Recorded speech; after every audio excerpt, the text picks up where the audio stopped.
Welcome friends to our YouTube channel judicial knowledge with Anubha Singh. इसके पहले videos में आप लोगों ने हम बीएनएस पढ़ रहे थे, बीएनएस 2023, जिसमें सेक्शन 1 एंड सेक्शन 2 को हमने फुली कंप्लीट कर लिया था। अब हम देखते हैं section 3 of BNS 2023। Section 3 that is a general exception, साधारण अपवाद। हम यहाँ पढ़ रहे हैं बीएनएस 2023 का section 3 that is general exception, जिसे हम साधारण अपवाद भी कहते हैं। अब हमारा जो बीएनएस का सेक्शन 3 है, सेक्शन 3 वो क्या बोलता है? This is general exception, that is the heading of this section, general exception. अब जनरल एक्सेप्शन में बहुत सारे सबसेक्शंस दिए गए हैं, जिसमें आईपीसी के जो सेक्शंस थे उनको मर्ज कर दिया गया है। दैट्स व्हाई द रीजन इसमें जो सबसेक्शन है वो काफी ज्यादा हो गया है। नियर अबाउट 8 सबसेक्शन है इसमें, एंड यस 8 है, ठीक है। तो फर्स्ट सबसेक्शन, सेक्शन 3 का फर्स्ट सबसेक्शन ये बोलता है कि कोई भी ऑफेंस ऐसा है जिसका डेफिनेशन और इलस्ट्रेशन जो दिया गया है वो सभी क्या किया जाएगा? जनरल एक्सेप्शन के साथ पढ़ी जाएंगी। अगर कोई डेफिनेशन, कोई भी ऐसा ऑफेंस दिया गया है, वो ऑफेंस जनरल एक्सेप्शन के साथ पढ़ा जाएगा। जैसे अगर आपका मर्डर से रिलेटेड अगर कोई ऑफेंस होता है तो उस ऑफेंस को जनरल एक्सेप्शन में दिया गया है कि किस बेस पर वो क्या होगा कि उसमें जनरल जो एक्सप्लेनेशन है उसमें दिया गया है कि कुछ ऐसे ऑफेंसेस, मतलब जितने भी ऑफेंसेस है, जैसे मैं बता रही थी अभी मर्डर का ऑफेंस है, तो वो जनरल एक्सेप्शन, उसके डेफिनेशंस जो हैं वो इसमें आ रहे हैं, उसके इलस्ट्रेशन जो हैं वो भी इसमें आ रहे हैं। तो सारी चीजें जो होंगी वो ओवरऑल किसके साथ पढ़ जाएंगे? जनरल एक्सेप्शन में जो दिया गया है उसको साथ में लेके पढ़ी जाएंगी, ठीक है। साधारण अपवाद जिसे कहते हैं हिंदी में, उसमें डेफिनेशन, ऑफेंस, इलस्ट्रेशन को पढ़ते समय ध्यान में रखा जाएगा, भले ही वो अपवाद सभी के साथ ना लिखा गया हो, ठीक है। इस सेक्शन में जो भी एक्सेप्शंस लिखे गए हैं वो भले ही अदर जो सेक्शंस हैं उनके साथ नहीं लिखा गया हो, लेकिन उसके साथ में हम पढ़ते हुए इसे चलेंगे, ठीक है, उसके साथ में अटैच माना जाएगा। ये हमारा सबसेक्शन 1 कहता है। सबसेक्शन 2 ऑफ सेक्शन 3 ये बोलता है कोई भी एक्सप्लेनेशन जो किसी भाग में स्पष्ट दिया गया है वह सभी भाग में प्रयोग किया जाएगा, ठीक है। सबसेक्शन 3 बोलता है इसका जनरल एक्सेप्शन का कि कोई भी प्रॉपर्टी यदि किसी व्यक्ति के स्पाउस मींस उसके हस्बैंड या वाइफ के पास है, उसके क्लर्क, उसके सर्वेंट्स के कब्जे में है, तो उसी व्यक्ति के कब्जे में वो मानी जाएगी। अगर कोई प्रॉपर्टी है, जैसे कि जब कोई संपत्ति किसी व्यक्ति के कारण उस व्यक्ति के पति या पत्नी, लिपिक या सेवक के कब्जे में है, तब वो इस संहिता के अर्थ के अंतर्गत उस व्यक्ति के कब्जे में है, ऐसा वो माना जाएगा, ठीक है। नेक्स्ट आपका subsection 4, that is in section 3 subsection 4 वो बोलता है कोई भी कार्य, कोई भी एक्ट के होने का निर्देश वाले जो शब्द है, ठीक है, शब्दों को अवैध लोक को भी माना जाएगा। अगर कोई काम करना है, ठीक है, उसके लिए एक्ट का दिया रहेगा कि उसको उस वर्क को करना है, लेकिन अगर कोई वर्क दिया गया है और उसको नहीं किया जा रहा है तो वो क्या माना जाएगा? अवैध लोक माना जाएगा, ओमिशन माना जाएगा, ओमिशन ऑफ दिस एक्ट माना जाएगा। अब आता है हमारा सबसे important subsection, that is section 3 subsection 5। Section 3 का सबसेक्शन 5, इसे हम कॉमन इंटेंशन भी कहते हैं। आईपीसी में जो कॉमन इंटेंशन वाला सेक्शन था वो अब इसमें क्या हो गया है? हमारा सेक्शन 3 का सबसेक्शन 5 हो गया है। कॉमन इंटेंशन जो कि इसमें आईपीसी में क्या था, ये आपका आईपीसी में सेक्शन 34 में था, लेकिन अब इसको मर्ज करके क्या कर दिया गया है बीएनएस में सेक्शन 3 के सबसेक्शन 5 में। कॉमन इंटेंशन सबसे पहले क्या होता है? कोई भी, देखिए इसमें क्या दिया गया है, डेफिनेशन है, डेफिनेशन के ऊपर हम देखते हैं तो कोई भी आपराधिक कार्य कई व्यक्तियों के द्वारा, सबसे पहले क्या होगा? कोई आपराधिक कार्य होगा, क्रिमिनल आपराधिक कार्य होगा, ठीक है। उसके बाद क्या होगा? ऐसा कोई कार्य जो कि क्या है? क्रिमिनल ऑफेंस है, ठीक है, कॉमन इंटेंशन के साथ किया जा रहा है और कई व्यक्तियों के द्वारा किया जा रहा है। सेकंड क्या होगा? कई व्यक्तियों के द्वारा वो आपराधिक कार्य किया जा रहा है। नेक्स्ट इसमें क्या होगा, इसी सबसेक्शन में गया आपराधिक आशय, जो उनका इंटेंशन जो रहेगा वो कॉमनली सबका इंटेंशन सेम रहेगा, ठीक है। आपराधिक आशय क्रिमिनल इंटेंशन के साथ किया जाएगा। आपराधिक आशय या हम इसे सामान्य आशय भी कह सकते हैं, ठीक है।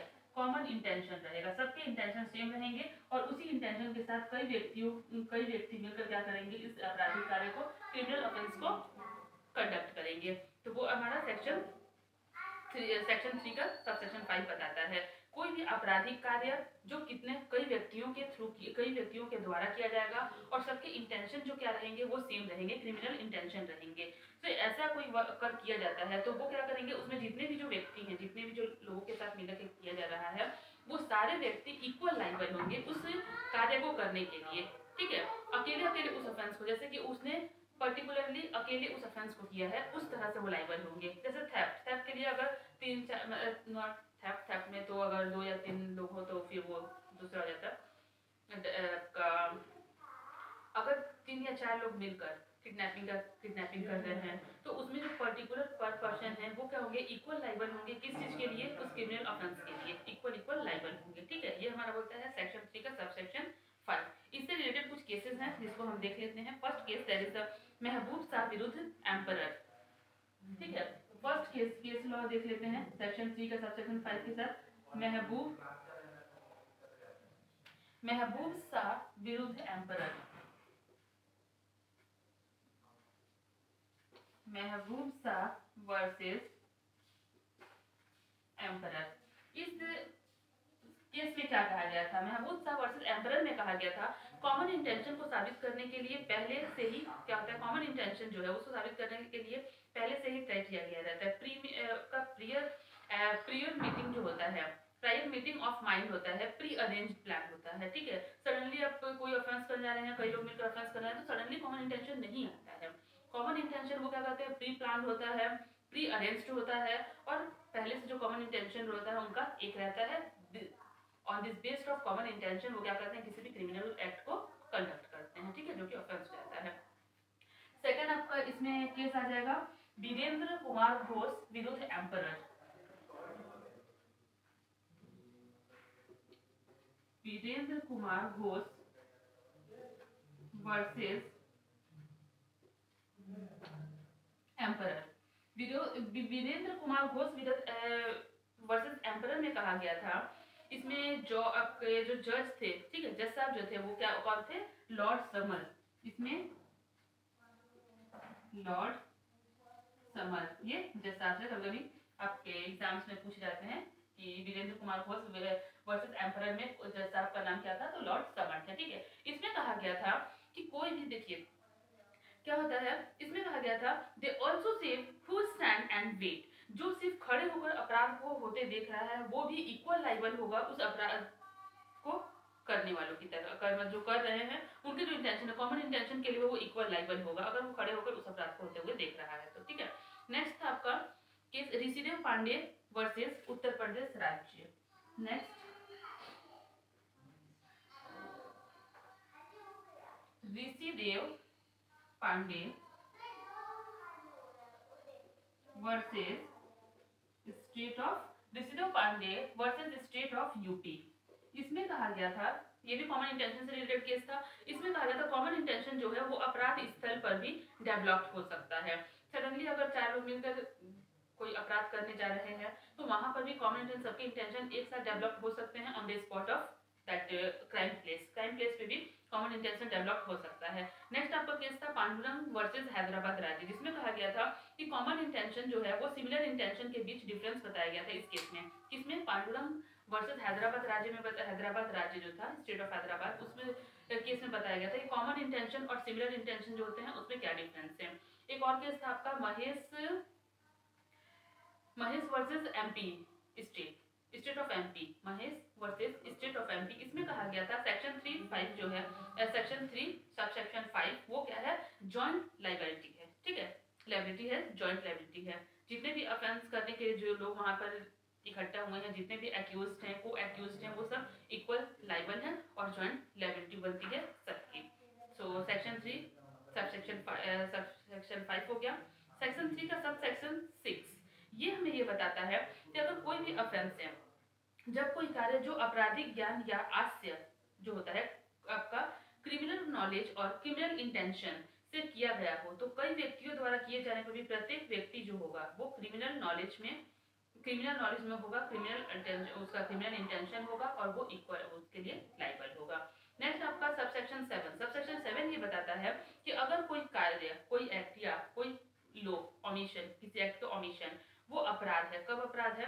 जब उसका परिणाम जो है वो अपराध होता है।